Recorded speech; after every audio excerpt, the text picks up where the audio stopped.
ഒരു ദിവസം പ്രഭാതത്തിലെ പൊൻവെളിച്ചം ദ്വാരകാ നഗരത്തിലെ ഭഗവാൻ ശ്രീകൃഷ്ണന്റെ സുവർണ കൊട്ടാരത്തിനുള്ളിലേക്ക് അരിച്ചെത്തുന്നു. മുത്തും രത്നങ്ങളും പതിച്ച തൂണുകൾ ആ വെളിച്ചത്തിൽ തിളങ്ങാൻ തുടങ്ങി. അവിടെ സ്വയം പ്രകാശിക്കുന്ന തേജസ്സോടെയായിരുന്ന ഭഗവാൻ ശ്രീകൃഷ്ണൻ തന്റെ പ്രഭാത കർമ്മങ്ങൾ ചെയ്യുകയായിരുന്നു. അടുത്തു തന്നെ സ്നേഹത്തിന്റെയും ഭക്തിയുടെയും മൂർത്തിഭാവമായ മാതാ രുക്മിണി ഭഗവാനെ സേവിച്ച് വിനയത്തോടെ അദ്ദേഹത്തിന്റെ അടുത്ത് നിൽക്കുന്നു. കൊട്ടാരത്തിൽ അപ്പോൾ സമ്പൂർണ്ണ ഒരു ശാന്തതയായിരുന്നു. പെട്ടെന്ന് ശാന്തത തകർത്തുകൊണ്ട് ഭഗവാൻ പൊട്ടിച്ചിരിക്കാൻ തുടങ്ങി. ആ ചിരിയുടെ അലകൾ കൊട്ടാരത്തിലെ ചുവരുകളിൽ തട്ടി പ്രതിധ്വനിച്ചു. ദേവി രുക്മിണി ഞെട്ടിപ്പോയി.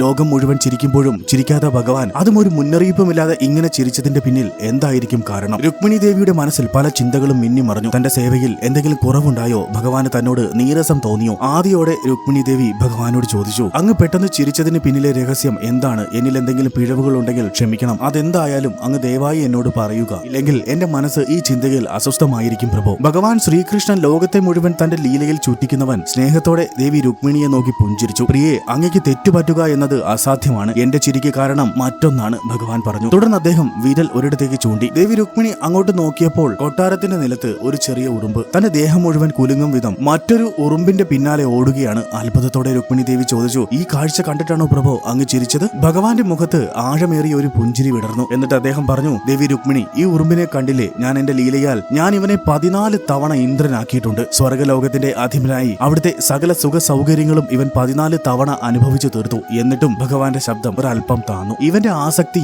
ഇന്നും അവസാനിച്ചിട്ടില്ല. സ്വർഗം കണ്ടിട്ടും ഇപ്പോഴും തന്റെ ഇന്ദ്രിയങ്ങളുടെ അടിമയായി അലഞ്ഞു തിരിയുകയാണിവൻ. ഈ കാഴ്ച കണ്ടപ്പോഴാണ് എനിക്ക് ചിരി വന്നത്. ഭഗവാൻ തുടർന്നു, ഇന്ദ്രപദവി പോലും വെറും ഭോഗത്തിന്റെ ഫലം മാത്രമാണ്. ഒരാൾ വലിയ യാഗങ്ങളും പുണ്യപ്രവൃത്തികളും ചെയ്ത് ഇന്ദ്രനാവാം. പക്ഷേ ആ സുഖാനുഭവങ്ങളുടെ പുണ്യം തീർന്നാൽ അയാൾക്ക് വീണ്ടും ഭൂമിയിൽ ജനിക്കേണ്ടി വരും. മനുഷ്യൻ ഇന്ദ്രിയങ്ങളുടെ അടിമയായിരിക്കുന്നിടത്തോളം കാലം അവന്റെ ജീവിതം ഈ ബന്ധങ്ങളിൽ കുടുങ്ങിക്കിടക്കും. ഈ ആഗ്രഹങ്ങളും ആസക്തികളുമാണ് നമ്മുടെ പുനർജന്മത്തിന് കാരണം. ശ്രീകൃഷ്ണൻ ശക്തമായൊരു ഉപമ പറഞ്ഞു. അഗ്നിയിൽ നെയ്യ് ഒഴിക്കുമ്പോൾ അഗ്നി കൂടുതൽ ആളിക്കത്തുന്നത് പോലെയാണ് ആഗ്രഹങ്ങൾ. അവ ഓരോന്നും പൂർത്തിയാക്കുമ്പോൾ അതിന്റെ ദാഹം വർദ്ധിക്കുകയേയുള്ളൂ. അതിനെ ശാന്തമാക്കാൻ സംയമനം, അതായത് നിയന്ത്രണം എന്ന ശീതള ജലത്തിന് മാത്രമേ കഴിയൂ. പ്രിയേ, ആസക്തികൾ നശിക്കാതെ മോക്ഷം, അതായത് മുക്തി അസാധ്യമാണ്. ഈ ശരീരം നശിക്കുന്നതാണ്. പക്ഷേ ആഗ്രഹങ്ങൾ ആത്മാവിനൊപ്പം സഞ്ചരിക്കുന്നു. ഈ ആഗ്രഹങ്ങളെ പൂർണ്ണമായി ത്യജിച്ച് ഭഗവാന്റെ ശരണം മാത്രം തേടുന്നവന് മാത്രമേ ബ്രഹ്മഭാവം, അതായത് ദിവ്യത്വം പ്രാപ്തമാകൂ. മാതാ രുക്മിണി ഭഗവാന്റെ ഉപദേശം കേട്ട് തലകുനിച്ചു. അന്നവർ മനസ്സിലാക്കി, ഒരു ചെറിയ ഉറുമ്പിലൂടെ ഭഗവാൻ ശ്രീകൃഷ്ണൻ ലോകത്തിന് നൽകിയത് സകല